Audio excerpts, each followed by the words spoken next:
Yes global Telangana association mega convention 2025కి ఎవరు వచ్చారో తెలుసా? అంగపార్. సో రాము రాథోడ్ గారు.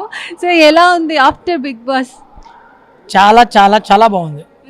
ఎస్, అసలు ఎక్స్పెక్ట్ చేయలేదు. అసలు నెక్స్ట్ లెవెల్ ఉంది. అసలు ఇది సెకండ్ లైఫ్ నాకు. ఓకే, సో ఇప్పుడు ఇంత గ్లోబల్ ప్లాట్ఫామ్లో పర్ఫార్మెన్స్ ఇచ్చారు, మీకు ఏ విధంగా అనిపిస్తుంది? చాలా హ్యాపీగా ఉంది.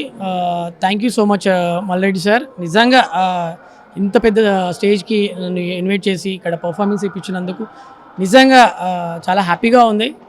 సో ఇంకా మీరు మరిన్ని అవకాశాలు ఇవ్వండి. ఖచ్చితంగా మా పర్ఫార్మెన్సెస్తో మిమ్మల్ని అలరిస్తాము.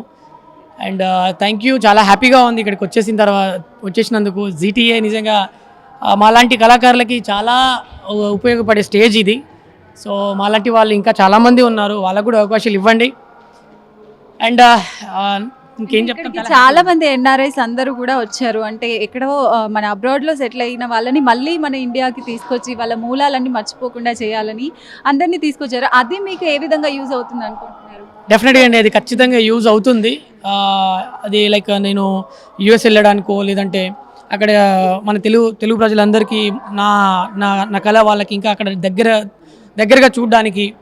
సో చాలా ఫేమ్ అయింది రాను బొంబాయికి రాను. సో వాళ్ళకు కూడా ఉంటుంది, మేము లైవ్లో చూడాలి పర్ఫార్మెన్స్ అది ఇది అని చెప్పి. సో దీనికి ఇది ఒక చక్కటి ప్లాట్ఫామ్ నాకు, అండ్ నాకు కానీ లిఖితకు కానీ. సో ఈరోజు రాను బొంబాయికి రాను 695 మిలియన్లు. సో ఇంకొక 5 మిలియన్స్ అయితే 700 మిలియన్స్ ఈ 31st అయిపోతుంది అది. సో నాకైతే చాలా ప్రౌడ్గా ఉంది సేమ్ టైం. సో ఇంకేం లేదు. Thank you so much. Thank you.